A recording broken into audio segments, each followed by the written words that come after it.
A műsor Budapestről jelentkezik. Itt van Friderikus Sándor. A világ legsikeresebb és legtermékenyebb opera szerzője, igazi világsztár, komoly zenekritikusok szerint még ezt a két leget meg kell oldanunk egy harmadikkal is, a legjelentékenyebb is.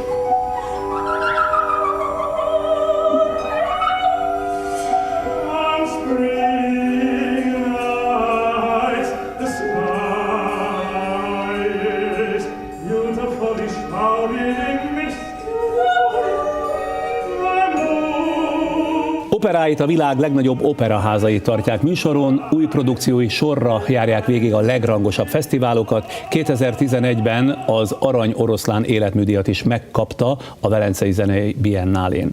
Noha csak pályafutása második felében kezdett el operákat komponálni, azóta viszont igen gyakran, 2-3 évente jelentkezik egy-egy új darabbal.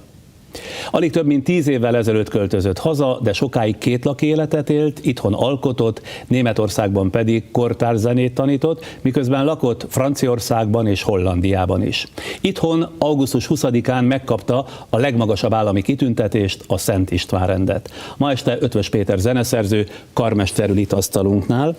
Jó hosszan vártam önre, de végül is akkor sikerült találkoznunk így félúton. Nyáron jelent meg egy önnel készült igen izgalmas beszélgetős könyv, aminek címe Parlando Rubato. A parlando, ha jól tudom, a beszédhez közeli módot jelenti, beszélgetve, a rubato az meg kötetlen, laza tempó. Tehát, minthogyha ennek a két fogalomnak a feszültségével akarná leírni az ön eddigi életét, szabadság és kötelékek, mintha együtt jellemeznék. Helyes a kód megfejtésen? Teljesen helyes. Szükségesnek láttam, hogy az operáimról, amelyikből időközben most már 10 lett, hogy valami információt adjak azon felül, hogy a zenéket lehet hallgani.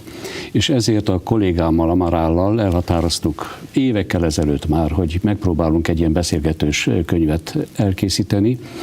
De az, hogy beszélgetős, az inkább csak a szakemberek számára lett volna érdekes, és ezért került belőle a rubato, tehát és bármi másról. Tehát ami azzal kapcsolatban éppen szóba kerül, nyugodtan kerüljön bele, majd meglátjuk, hogy hova vezet. Említette kollégáit, a portugál fiatal zeneszerző Pedro Amaral. Ő barát, vagy inkább zenei követője? Pedro Amarállal először 10-15 évvel ezelőtt találkoztam Hollandiában, akkor tartottam egy karmesterkurzust, amelyikre ő is jelentkezett, és akkor derült ki, hogy ő ugyanúgy ismeri ezt az irodalmat, amit én is, mint karmester és mint zenetudós. Ő professzor Portugáliában, Lisszabonban, és egy lisszaboni találkozásom alkalmával meghívott az ottani rádióba, ahol neki egy saját műsora volt. Hetente 1 órát beszélt zenéről. Ilyen is már kevés van, legalábbis nálunk. Nálunk ez azért a Bartókban előfordul. És neki ez rendszeres műsora volt, egy ilyen műsorban meghívott beszélgetni, és olyan kitűnő volt a kérdései, mindent ismert, amiről beszéltünk, mindent ki tudott egészíteni, és egy olyan viszony alakult ki köztünk, hogy teljesen evidens volt, hogy hozzá tudunk fogni. Társszerző, igen. Na most az ön indulása körül, ahogy olvastam ebben a könyvben, meg egyéb interjúkban is, valami rejtély van. A kádárkori világ ilyen félhomályos titka, vagy nem tudom, hogy fejezzem ki. Ugye Viski János, aki a Zeneakadémián bevezeti önt a kortárs zenébe, infarktus kap a sztálinista zeneakadémiai igazgatóval való összecsapása vagy összeütközése után. Nem világos nekem, hogy az ön ügye miatt támadt ez a konfliktus kettejük között? Ez nekem se világos. Tehát itt megpróbáltam utána kérdezni mindenkit, aki ott abban az időben a környéken volt. Ez elképzelhető, viszont mondjuk időben ez pontosan így játszódott le annak idején, hogy egy vizsga alkalmával Szabó Ferenc, hogy mondják, Zeneakadémia főigazgatója volt, igen, de kritizálta Viskit amiatt, hogy tanít engem, hogy megenged egy nyugati elhajlásokat. Mit jelentett az? A nyugati elhajlás az azt jelenti, ez egy stílus kérdés. Tehát az alapvető tanítási módszer az nem csak Budapesten volt, hanem nyugaton még sok helyen még mindig így van. Eljut a 20. század elejéig, és a Pesti Akadémiának a tananyagában úgy Bartókig volt szabad eljutni, vagy Stravinsky, Bartók, de annál tovább nem. Tehát a modern zenét már nem, annak idején nem volt szabad. Most már ez teljesen másképp van szerencsére. De Viski ezt megtagadta. aki ő ezt azért megtagadta, tanította. és megtudtam, hogy azon kívül is van valami, van Schönberg, van Weben, és ez egy fekete kóc volt. Fekete pont, igen. Fekete pont volt a viszonyunkban, az ő viszonyukban. Tehát tulajdonképpen az önügye miatt támadt ez a konfliktus, hogy mit tanít magának, ezért a főigazgató leszívta, és így jött létre, valószínűleg ilyesmiről lehetett szó, igen. Minden esetre ön a Zeneakadémia igazgatójának óráira ettől kezdve nem jár el, mégis egy újabb fordulat, legalábbis én így olvastam, majd megmondja, nem így van, mégis ő engedi ki aztán Németországba.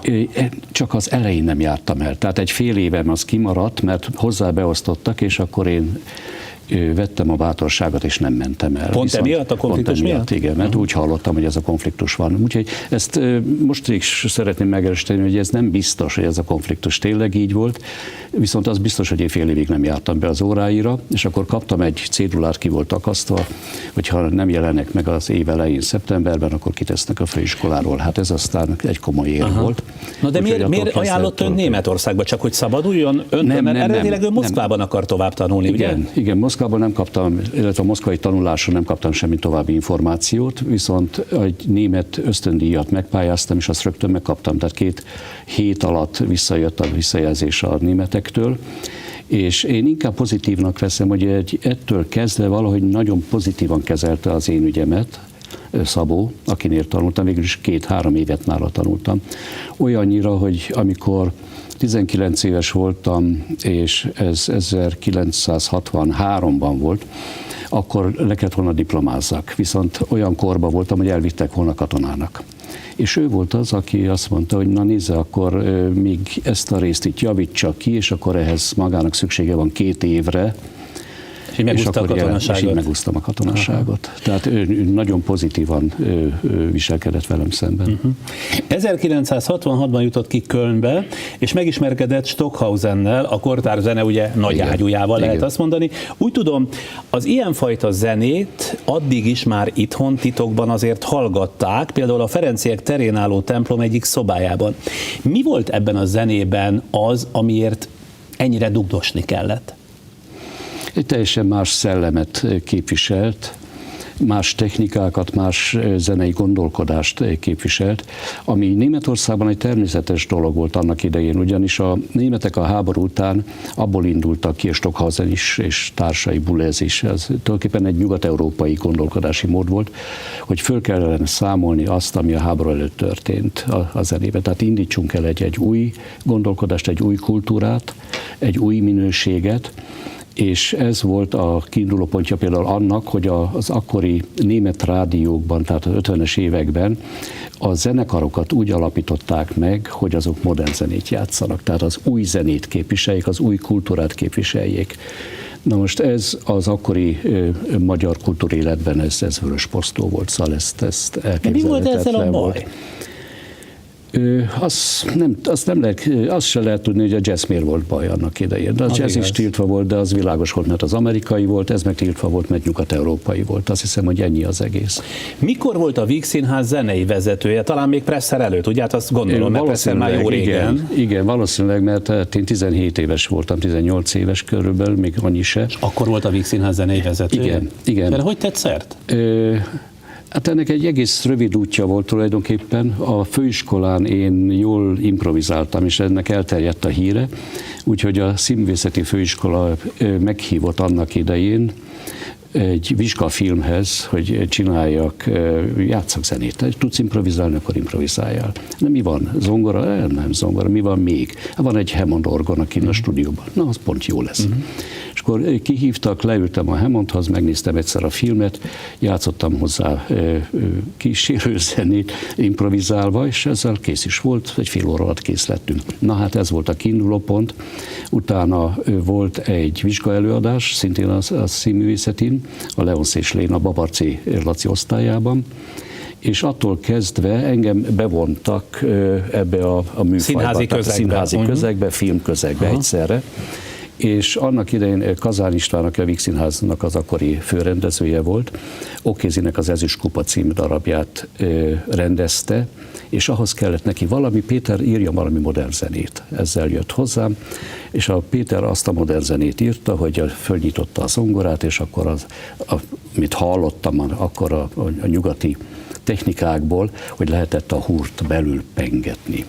És akkor lehetett ez volt a maga újítása? Ez volt az én újításom, de hát ez már azért egy átvett hogy felnyitotta, és akkor ott bent pengetett. Igen, bent pengetett, az teljesen másképp szólt, és ez ettől rögtön modern lett. De ezen felül a Földényi Kórusnak írtam darabokat, és ezért végül is egy musical lett belőle, és nagyon jól sikerült. Akkor már hívtak a következő darabra, úgyhogy a Víg Színházban voltam 2-3 évig, én csináltam rendszeresen a kísérőzenéket is. Azt is olvasom, hogy alkalmazott zenét írt filmekre Fábrinak, Szabó Istvánnak, Makkárolynak, de a 70-es évek elején még Halász Péter Lakás Színházának is egy cipőszimfóniát, én így jegyeztem föl, ahol a hangtalan mezitlábas járás és a cipőkopogás adta a zenét.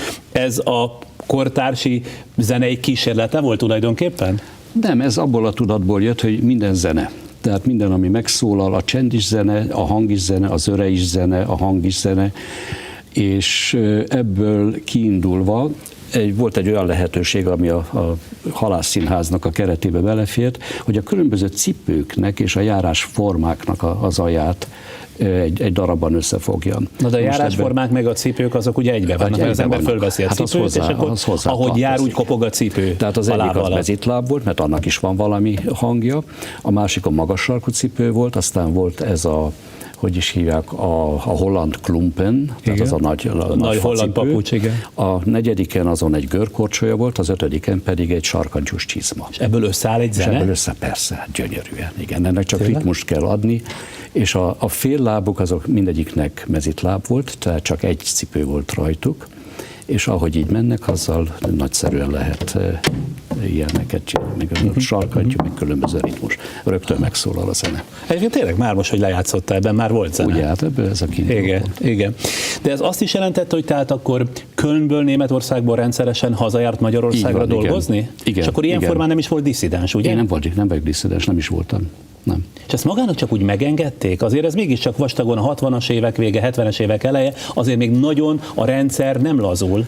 Volt egy lehetőség, az akkori koncertirodán keresztül egyfajta szerződést írtak nekem, és olyan módon tudtam odakint dolgozni, hogy beírták, hogy mit csinál, tehát foglalkozás, és akkor be volt írva, hogy organista. Én is nem voltam organista, de ezzel el volt a rubrika intézve, és a fizetésemből egy bizonyos százalékot leadtam a koncertirodának, tehát én egy olyan zenész voltam, akit külföldön alkalmaztak.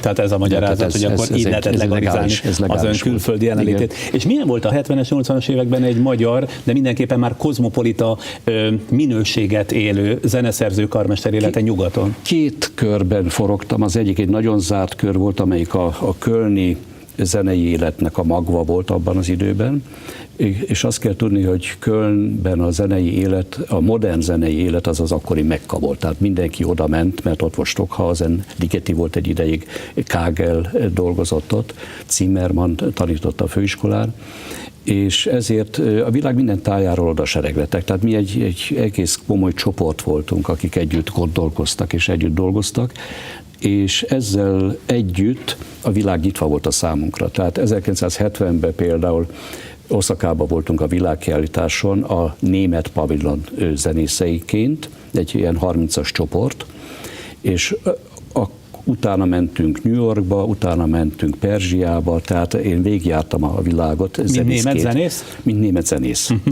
igen. És én nagyon sokoldalú voltam annak idején is, tehát különböző hangszereket tudtam játszani, a hangtechnikához értek.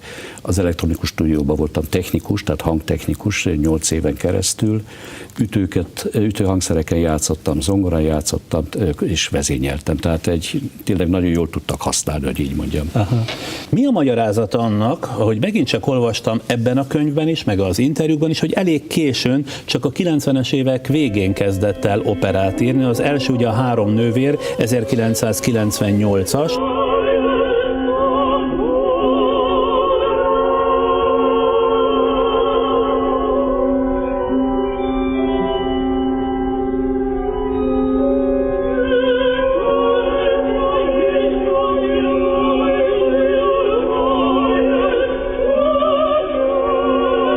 Ráadásul egy kivételével minden operát rendelésre írt. Talán az önről szóló könyv címében a Parlando kicsit ezt is jelenti, nem? Hát részben igen, meg hát mondjuk alapvetően azért is, mert azért mégiscsak az operákról szól ez a könyv. Igen. Tehát az operák indították el azt, hogy olyan információkat adjak, ami a rendezők számára, egyáltalán az operaházak számára is egy fontos információ mindegyik operámról. A 80-as években Kent Nagano, aki egy nagyon jelentős, híres karmester, akkor érkezett Párizsba. És ő lett az akkori Lyoni operaháznak a vezető karmestere. És ő kérdezte tőlem, hogy írtam egy operát, de van itt, Péter, egy darabod, úgy hívják, hogy Chinese opera, ezt mi el tudjuk játszani Lyonba? El tudjátok játszani, de ez nem opera, ez egy zenekari darab. Ó, mi kár, mondta ő. Hát akkor nem lenne kedved egy operát írni? Hát kiderült, hogy lett volna kedvem, csak még addig nem jutottam hozzá, meg senki nem kérdezett ebbe az irányba. És az majdnem 10 év eltelt, amíg ez az első opera, a Három nővér végül is bemutatásra került. Ilyen sokáig tartott, amíg én egyáltalában gondolatot átvettem, hogy operával foglalkozzak. És csak 2 példa volt régebről, még a 70-es évekből, egy első darab, amit Harakirinek hívnak, a másodiknak a Radames a címe, és ez a 2 próbálkozás volt olyan, ami mondjuk valami fajta modellt adott, amit aztán később is láttam, hogy ez mégiscsak az én világom. De ez csak saját magának írt ezt az első 2-t? Ezt bemutatták annak idején, fesztiválokon bemutatták. És hát a legfontosabb és a legdöntőbb ebben a szituációban az volt, hogy én a Víg Színházból egy óriási tapasztalattal rendelkeztem, amit az ember nem megtanul, hanem egyszerűen benne éltem abban az időben, a színházi világban, és a próbákon voltam ott, az volt nagyon fontos. És akkor itt kamatoztatta egyszer csak kiderült, hogy én tudom, én nekem a mai napig az opera azt jelenti, hogy színház zenével. Tehát én a színpadot látom, a színpadot hallom, ha lehet, akkor mindig fönn vagyok a színpadon, és onnan hallgatom, onnan nézem. És az operák, amiket én írok, azok alapvetően színdarabok, amikhez nekem csak a zenéhez van tehetségem, tehát a zene által rendezem. Tehát az első rendezés az végül is az, amit én gondolok róla. Az biztos. De általában, vagy többnyire, vagy szinte mindig irodalmi művekhez, kész irodalmi művekhez nyúlt, ugye? Igen. Honnan tudható az, hogy egy irodalmi mű alkalmas-e operának? Ez egy érzés, csak egy érzés. Tehát elolvasok valamit, amit én keresek, az alapvetően konfliktusok, dialógusok, korok, hogy abban a korban én el tudom megképzelni a zenémet, ami nem azt jelenti, hogy egy Csehov történetet én 19. századi stílusban írok, de hogy megérzem-e annak a kornak a világát. Például a Három nővér esetében az konkrétan az volt a választásom, hogy 100 év telt el a bemutató, a Csehov dráma bemutatója és az én operám bemutatója között, majdnem 100 év. És a kiinduló pontom az volt, hogy tudunk-e választ adni ennek a bizonyos Olgának a Három nővérből, hogy minket szeretni fognak mindig, és akkor ez a válaszom, hogy kedves Olga, mi szeretjük, értjük magát. Ja, már az ön operájáról Mármint szól. az én operámról szól.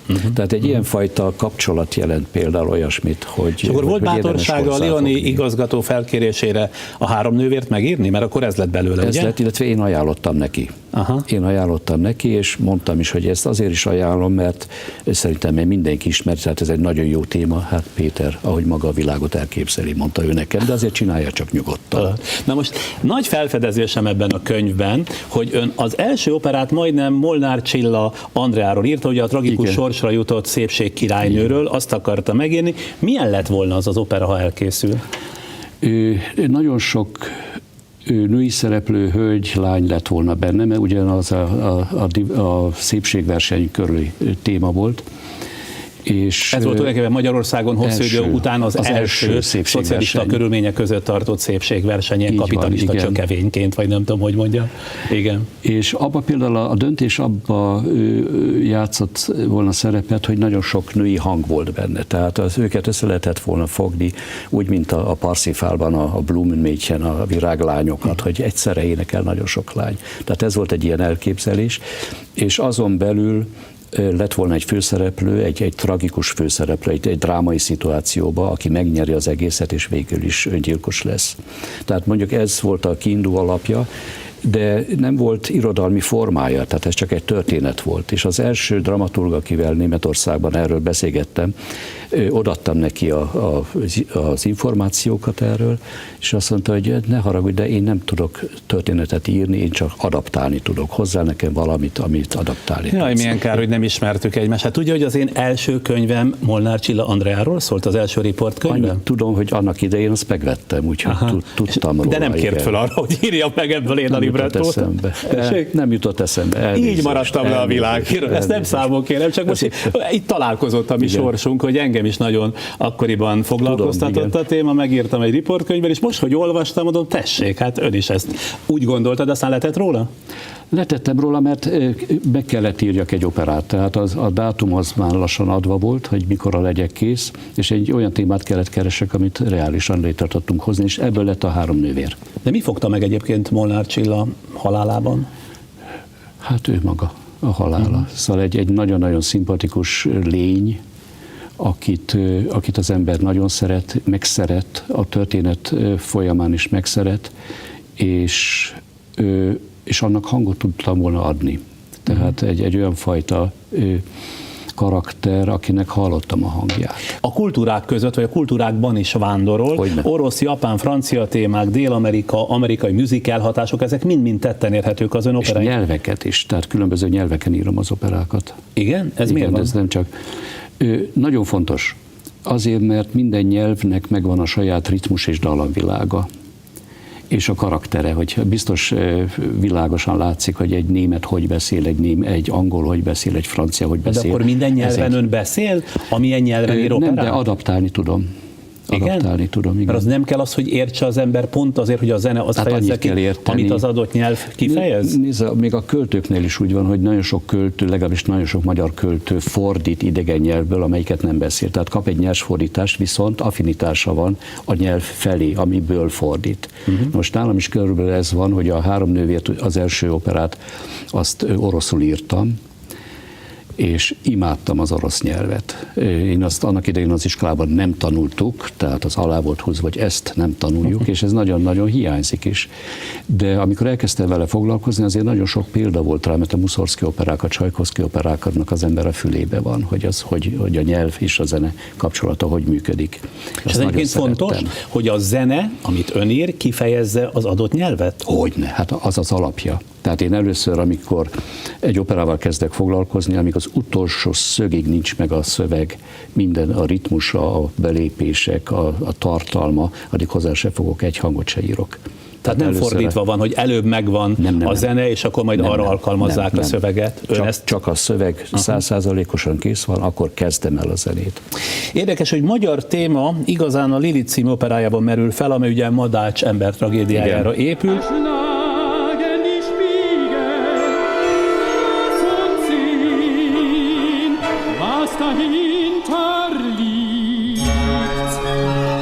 Illetve most legújabban, ahogy megint csak olvastam, Krasznahorkai László az Utolsó Farkas című műve kapcsán készül valamire. Most azt mondta ez utóbbiról, ez nagyon tetszett, ide kell, hogy idézem, Krasznahorkai könyvét egy repülőgépen olvastam, és egyszer csak felüvöltött mellettem a farkas. Néha tulajdonképpen ez jutott eszembe, ilyen brutális hanggal indul el az alkotási folyamat? Fel kell üvölteni egy farkasnak? Igen, tehát ez hallja az ember, egyszer csak ott van egy adott szituációban is. Keresem azokat a hangi adottságokat, vagy akusztikai adottságokat, amik egy bizonyos témakörhöz tartoznak. De amikor az Angels in Amerikát komponáltam, az egy Kushner dráma, amit Budapesten is játszottak, akkor például a feleségemmel elmentünk 2 hétre New Yorkba megnézni az akkori musicaleket. Ez egy musical, olyan módon, ahogy én elképzelem. Tehát ez az én musicalem. Viszont a példák hozzá nagyon fontosak voltak, hogy lássam, hogy abban a korban, New Yorkban, hogy játsszák a Broadway-n. Miért kell ezt, hogy tudja? Mert ha én elhatározom, hogy én egy musical-szerű nyelvet, zenei nyelvet alakítok ki, akkor kell tudjam, hogy ebben a korban az hogy működik, ott, ahol a commerce musicaleket csinálják. A különbség csak az, hogy az én musicalem az nem commerce, hanem ez egy másfajta kultúrából nő ki, de maga a műfaj az rajtam keresztül musicalé válik.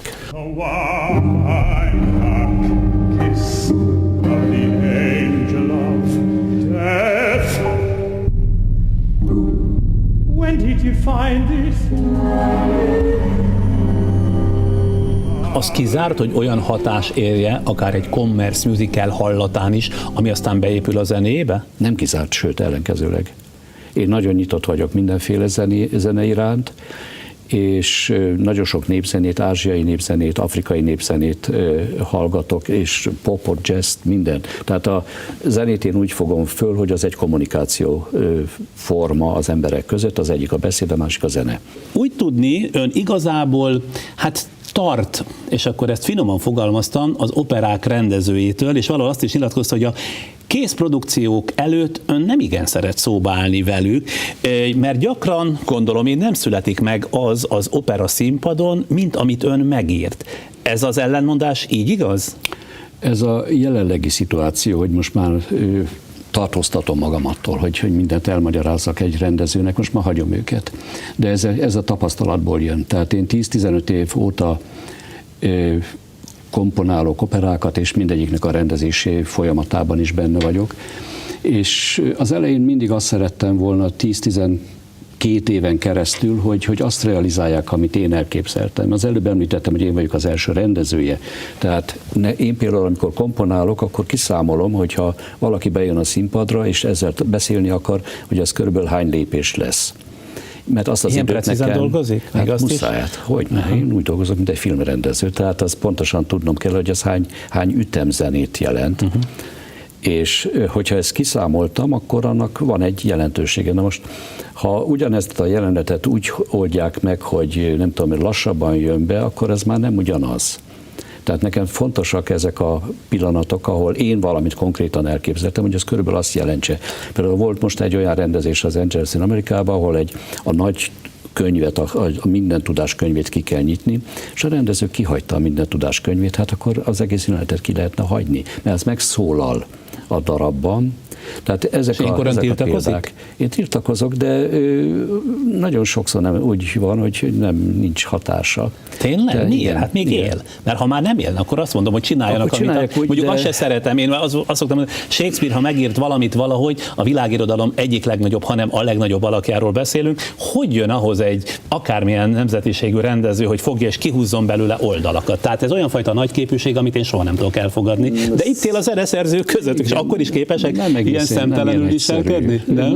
Nem szemtelenség, nem ez ennek a kornak az állapota, hogy a rendező is alkotótársá nőtte ki magát, hogy így mondjam, tehát ő is teremt valamit, és a kettőnek, ha összetalálkoznak a két műfaj, tehát az egyik a zenei oldal, a másik a rendezői oldal, akkor szerencséje van, de időnként eltérhetnek egymástól, és akkor én húzom a rövidebbet, de erről csak én tudok. És de akkor ezt ilyen nyugalommal tűri, illetve azt mondja, hogy beletörődik? Most már igen. Az igaz, hogy a hagyományos operabarát közönség jó része, vagy legalábbis egy része tartózkodik a modern operáktól. Ha igaz, akkor miért? Nem mondanám így, szóval legalábbis a nyugati példák, tehát abban a közegben, ahol én mozgok, többnyire a nyugat-európai operaházakban, de Amerikában is, ott most már elég rendszeres, hogy évente 1-2 bemutatót tartanak kortárs művekből, illetve megrendelt művekből. És a közönséget ahhoz szoktatják hozzá, ez is teljesen tudatosan, tehát ez egy stratégia az operaházak részéről, körülbelül 10-15 év óta, hogy úgy keverik az éves programot, hogy abban mindig egy bemutató, 1-2 bemutató legyen, egy modern bemutató legyen, és ugyanaz a közönség egyszerűen vegye tudomásról, hogy az van, és az ismétlik. Na most ez az ismétlés nagyon fontos. Például a 3 nővért, amikor 98-ban játszották Lyonban, utána 3 év múlva megint fölvették, és megint műsoron volt. Vagy a Love és Other Demon című operámat, az Litvániában, Vilniusban játszották 3 éven keresztül, minden évben volt egy periódus, amikor ezt játszották. Most ezek az ismétlések nagyon fontosak, mert lehetőséget ad a közönségnek, hogy újból hallhassa, illetve a tudatába beépül, hogy van egy ilyen név, van egy ilyen opera. És egyébként a modern operát, egyáltalán a modern kortárs zenét, azt szokni kell az embernek? Olyan nincs, hogy valaki úgy, ahogy van, hallja először és beleszerelmesedik? Az is előfordulhat. Én ott látom a lényeges kapcsolást, hogyha a közönség bemegy moziba, lát egy filmet, figyelje meg, egyszer tudatosan is rá lehet kapcsolódni, hogy a zene modern. Tehát bizonyos filmekhez, nem tudom, tehát a témájától is függ, de általában, amiket ma írnak a filmzeneszerzők, azok ez már egy modern zene. Na most a közönség attól, az azért hogy annyira nem modern, lát, mint amilyen mondjuk az ön operája, vagy az ön operái, annyira azért a filmzene... Nem annyira, de azért már egy modern nyelvet használnak. Azt elfogadom. És azért fogadja el a közönség, mert látja, hogy mihez kapcsolódik. Tehát a látvány és a hozzátartozó hangvilág egy mai közönségnek az összetartozik a kettő. Na most, ha ugyanezt kép nélkül lejátszanák egy koncertterembe, akkor senki se érti, hogy ez micsoda, ilyet én még nem hallottam, ez mit akar mondani. De azt mondja az ember, hogy ez a Mad Max, akkor, igen, hát akkor rögtön a helyén van. Nem kellett volna erre a modern zenére, mondjuk a modern operára egy más műfaj, egy más nevet kitalálni? Nem ez okozza ezt a tulajdonképpen tévegést és keveredést? Egy példát mondok rá, az egy évvel ezelőtt mutatták be Frankfurtban az Aranysárkány című operámat, ez a The Golden Dragon. Itt Pesten is játszották, ez Schimmelpfennignek egy darabja, itt a Golden Dragon címmel ment a Katonában, és azt operának kezdtük, tehát mindent úgy volt meghirdetve a ötvös következő operája, és volt egy pont, amikor azt mondtam, ez nem opera, ez zeneszínház, music theater, és azóta jobban működik. Mert ez a trükk megsegítette a dolgot? Pontosan az, amit kérdezett, tehát felszabadult a darab attól az előítélettől, hogy ez opera legyen. A különbség tulajdonképpen csak a hangsúlyon van, hogy a színpad az néző számára nagyobb hangsúlyt kap, mint a zene, észre se veszi, hogy a kettő egybe van, és egymáshoz tartoznak. Tudom, hogy rossz helyen kérdezem, de mégiscsak megkérdezem, mert olyan nyíltan beszélgetünk erről, hogy ki fogja állni ugyanúgy a modern opera az idők próbáját, mint ahogyan a régi, ugye a több évszázados, a hagyományos? A hagyományos opera is egy óriási szűrőn ment keresztül, tehát nem úgy kell képzelni, hogy ma minden hagyományos operát lejátszanak, amit annak idején megírtak, hanem annak egy nem bizonyos százalékát, lehet, hogy csak 10%-át. A ma elkészült modern operáknak, ha 10%-a megtartja, a színpad megtartja ezeket az operákat, akkor szerencsénk van, de ez evidens. Bár azért azt hozzá kell tenni, hogy ha közönség kapcsolatos a zene, amihez ugye ön ragaszkodik, akkor ön is úgy döntött, hogy letér a kortárs zene Stockhausen, Kurtág, Ligeti és a saját korai kísérleteitől, vagy nyomvonaláról, és a hagyományos, de sokkal szélesebb közönséghez eljutó zenei ízlést követi inkább, nem? Én a közönségre figyelek, és sőt, még arra is, hogy melyik országban megy arra bizonyos közönségre. Tehát amikor Glyndebourne-ban volt a bemutatóm a Marquez operából, akkor kimondottan egy angol közönség számára próbáltam meg egy zenei stílust találni. Az én operáimra az jellemző, hogy mindegyik operának az a stílusa van, amit az opera megkíván, tehát az a történet megkíván. Nekem nincs saját stílusom. Nincs saját stílusom, hanem a darabomnak van stílusa. Tehát ha valaki nem tudja, hogy ön szerezte ezt és ezt és ezt az operát, akkor akár nem is fogja tudni beazonosítani önt? Nem föltétlenül, tehát az első pillanatban nem föltétlenül. Tehát biztos, hogy megjelennek bizonyos elemek, amikről fel lehet ismerni, hogy aha, ez olyan, mint amit az ötvös szokott csinálni, de a stílusa vagy a nyelvezete, tulajdonképpen a stílusa változik meg, a nyelvezete marad meg. Ez ugyanaz, mint az irodalomban, tehát különböző dolgokról, különböző korokról tud ugyanaz az író írni, ugyanazon a nyelven, és mégis teljesen másképp kezeli, más korról szól. Ebből kiindulva akkor például Ligeti zenéje nem annyira közönség kapcsolatos zene? Dehogy nem, a maga módján. Hogyne? A Grand Macabre, ez az operája, az például ez óriási siker, most mindenütt azt most kimondottan felfutása van a Grand Macabre-nak, és az operák területén az koroktól is függ.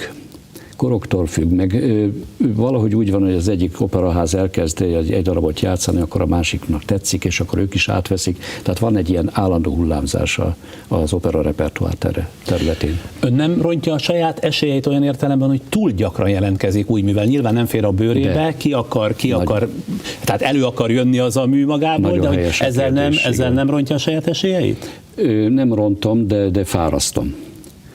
Ez Tehát azt jelenti, hogy hát ha az ember minden évben egy új operával megjelenik, akkor az lefárad. Tehát a filmeknél se jó, hogyha egy filmrendező minden évben egy új filmet. De nem bír magával? Így is lehet mondani. Így is. Ezt szívesen csinálnám, de most például kimondottan az utolsó operám óta tudatosan beépítettem egy olyan 3-4 éves szünetet. Úgyhogy most a következő 3 évben nem kell attól félni, hogy egy új operával megjelenek. Viszont nem tud mit kezdeni, amikor az idejével, nem? Mert 3-4 évig vagy van. Van ugye 2 alapítványa is, ezeket igen. Haza is hozta, amelyek a kortárzene népszerűsítésével, illetve a pályakezdő kollégák támogatásával foglalkozik. Ez azt jelenti, hogy nehéz egy kortárzene szerző indulása manapság, nehezebb, mint annak idején mondjuk az öné Kölnben volt? Fordítva, sokkal könnyebb. Sokkal Akkor könnyebb. Miért kell az alapítvány? Azért, hogy azt az információt megadjam nekik, ami ehhez az induláshoz szükséges, mert ezek egyszerűen tudnivalók. Tehát a lehetőségük megvan, mert sokkal nyitottabb a jelenlegi zenei társadalom és a koncert lehetőségek. Rengeteg verseny van, ahol a fiatalokat fogadják, rengeteg megrendelés van, ahol csak fiataloktól rendelnek meg műveket.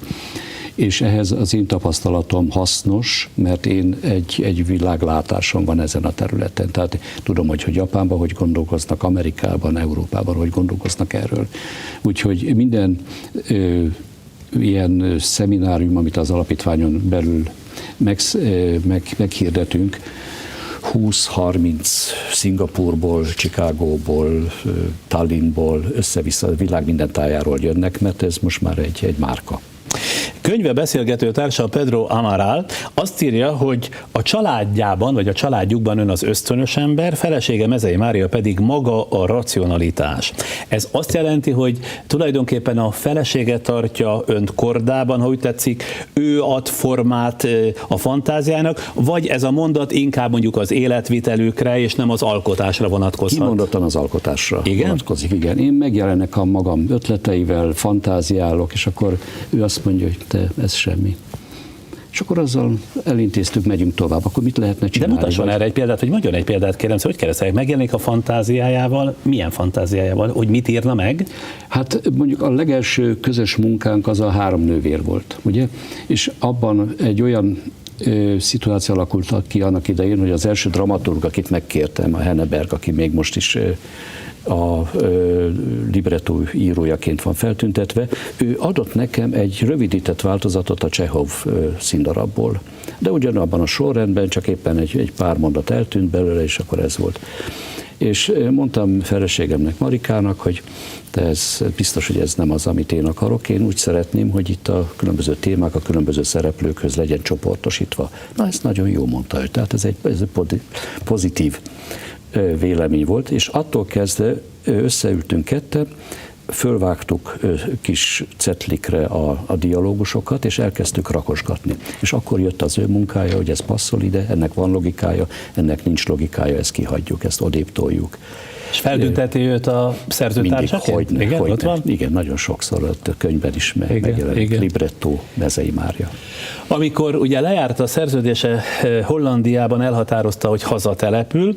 Miért jön haza valaki 40 év után, mert ugye 66-tól Kölnbe kikerül, igen. Attól kezdve nem él itthon. Miért jött haza? Lejárt a szerződésem Hollandiába, ott voltam 10 évig a rádiónál zenei vezetőként, és kialakult egy olyan szituáció, hogy na akkor, hát akarunk itt maradni? Nem, menjünk valahova tovább. Hova menjünk? Hát menjünk Olaszországba, hát menjünk. Miért unták Hollandiát? Hiszen már azért nem volt, vagy ki volt bélelve az életük? Elég volt 10 év. Tulajdonképpen azért, mert nem beszéltük a nyelvet egyikünk se. És kezdett a kultúra körülöttünk kiszáradni. Az egyetlen, amit ott néztünk, az a Duna televízió volt, ami annak idején nagyon fontos volt, mert Sára Sanyi volt ugye az igazgató, és fantasztikus filmek voltak, és egyáltalán az volt az egyetlen kapcsolat a saját nyelvünkkel. Mi otthon magyarul beszéltünk egymással, és a televíziós magyarul beszélt velünk, és ha elmentünk, nekem nagyon hiányzott a színház. Tehát Hollandiában nem tudtam színházba menni, mert nem értettem a nyelvet, egyszerűen nem tudtam, hogy mit kezdjek vele. És tulajdonképpen ez volt az egyik legfontosabb döntés abban, hogy amikor fölmerült a kérdés, hova mehetünk a világon élni, tudod mit? Menjünk haza. Jó, gyere, menjünk haza. Összepakoltunk, jöttünk haza. Most, hogy megkapta a legmagasabb állami kitüntetést, a Szent István rendet, előfordult, hogy bal vagy liberális oldali barátai nem gratuláltak, mondván, hogy ettől a kormánytól, pláne ilyen magasrangú kitüntetést, hát elfogadni nem kell. Én ezt nem így látom, és szerencsére nem. Szóval senki nem szidott le, inkább egyfajta, hogy mondjam, öröm volt a reakcióban, ugyanis én ezt úgy nézem, hogy nem én kaptam ezt a rendet, hanem az, amit én képviselek. Tehát az, hogy Magyarországon egy ilyenfajta rendet egyáltalában a zene irányába és a kortárs zene irányába, mindenki tudja, hogy én mit jelentek, tehát én szakmai körökben itt nagyon jól ismert vagyok, nagy közönség számára kevésbé, de ez a szakmai elismerés, ez annyira erős, hogy ha már ebbe az irányba keresnek egy díjazottat, akkor a definíció szerint, hogy a nemzetközi sikerei emelik a magyar kultúra igen, nemzetközi tekintélyét, valami ilyesmit olvastam. Hát ha ez nem én vagyok, akkor ki? De hát persze, hogy nagyon sokan vannak még rajtam kívül művészek, zenészek, de körülbelül korba is úgy jön ki, valószínűleg én vagyok a legidősebb köztük, tehát ez volt az alkalom. Külföldi élete során mennyire követte figyelemmel, hogy mi történik Magyarországon? Egyáltalán ugye 40 évig kint volt, politizált, közben érdeklik a közélet problémái, amelyek aztán hát az itt élők, a kortársa életét meghatározzák. A társadalmi problémák érdekelnek, a politikai problémák, azok napi problémák. Tehát éppen azt tanulja meg az ember kettő nem függ össze? Összefügg valamilyen formában, de a társadalmi a fontosabb. És különösen, ha külföldön él az ember, akkor az az első dolog, amit megtanul, ez a függetlenség annak az országnak a politikájától. Tehát ott történhet bármi, akár Németországban vagy Hollandiában, az minket tulajdonképpen nem érint, ugye, mert mi csak otthon vagyunk, és nézzük, hogy a hollandok hogy élnek, és hogy reagálnak erre. Franciáknál ugyanez, hát rengeteg kormányváltás volt, mi alatt én ki voltam évtizedeken keresztül. És ez valahogy átültethető ahhoz a szituációhoz is, hogyha én itthon vagyok, én látom, hogy mi történik a politikai életbe, de nem vagyok része annak. Tehát én magamat tudom függetleníteni ettől, inkább nézője vagyok. Na de ugye itthon él már több mint 10 éve. Milyennek látja ezt a társadalmat? Akkor beszéljünk a politikáról. Milyennek látja a magyar társadalmat? Veszélyesnek olyan szempontból, hogy nagyon erős a visszahúzó erő. Tehát a 19. századi szokások, viszonyok, azok megint megjelentek, és ez nagy baj. Na de ezt a politika csinálja, ezt nem az emberek, nem a társadalom, nem? De a társadalom gyakorolja. Tehát a politika fölkínálja, vagy szépen mondva, fölkínálja ezt a lehetőséget, és akkor az ember észreveszi, hogy a társadalom reagál rá.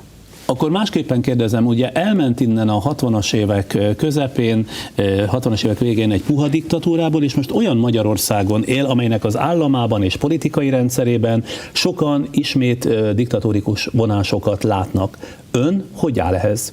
Ön látja ezt? Én látom, viszont látom a pozitív oldalakat is. Tehát például számomra nagyon fontos, hogy a kultúrán, zene világán belül az, ami a zenekarok körül történik, az, ami az operaházban történik jelenleg, az abszolút pozitív. Tehát én egy olyan zenei körbe vagyok, van egy saját intézetem, ami az én privát intézetem. Egy olyan házban van, amelyik egy privát tulajdon, ez Gőz Lászlónak a Budapest Muzikcentruma. És ezek a kivételek, tehát éppen az a szituáció, hogy mi ketten egy privát intézetet, egy nemzetközi privát intézetet Budapesten nem csak létrehozunk, hanem ragaszkodunk hozzá, hogy ez itt legyen, és a világ jöjjön hozzánk, ez a politikán belül egyfajta kiegyenlítődést jelent. Tehát a politika furcsa módon a bezártságra törekszik, az, hogy a magyarság tudata a zenében, a gondolkodásban, az minél kompaktabb legyen, zárjuk le a határokat, most már ott tartunk, miközben az én intézetem és a Budapest Muzikcentruma pont az ellenkezőt jelent, nyissuk ki.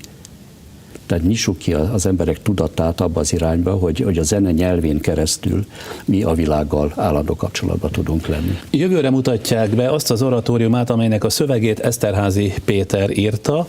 Eszterházyval szoktak politikáról beszélni, mert ő nem az az ember, aki végig akar rejteni a véleményét soha? Nem, kimondottan csak arról beszélgetünk, ami a kettőnk közös dolga. Én sokszor találkoztam vele, én meglátogattam, ő jött hozzám, 3 napig együtt dolgoztunk ennek a szövegének a végleges formáján, de kizárólag arról, ami a dolgunk. Most ez a közös oratóriumuk egy dadogós prófétáról szól. Miért dadog a próféta? Ebben az Eszterházy humora van benne, az, hogy próféta legyen, azt a feleségem Marika ajánlotta, hogy mi legyen egy oratórium témája, hát legyen egy próféta. Jó, legyen egy próféta. És akkor jön Eszterházy, azt mondja, hogy jó, legyen próféta, de akkor legalább dadogjon. És ennek volt már a 11. század, sőt, a 900-as években volt egy példája, egy szentgáleni szerzetes, akit Notker Balbulusnak hívtak, a dadogó Notker, aki később szenté vált, a zenészek és a dadogók szentje. És ő lett a modell ahhoz, hogy Eszterházy Péter utána egy kis történetet írt, amelyikben nem a Notker szerepel, hanem egy próféta, aki mi alatt kimondaná az, hogy addigra megtörténik. Szóval ez egy ilyesmi Mikor mutatják be? Rengeteg humoros szövegek. 2016. július 30-án Salzburgban lesz a bemutató. De ön is már készen van vele? Kész vagyok. Tehát abszolút. Ez egy nagyon ritka lehetőség. 1 évvel korábban kész vagyok, hát ilyen még nem volt. Azt nyilatkozta a közös munkáról, már Eszterházy vagyunk, amikor felkérte Eszterházyt, összekacsintottak, na csinálunk ezeknek valamit. Mi van, vagy mi volt a kacsintás mögött? Ezt nem értettem. Az, hogy ez a humorra vonatkozik. Tehát kettőnk között van egy olyan alapvető közösség a humor nyelvén, vagy a humor szintjén, amelyiken a legjobban értjük egymást.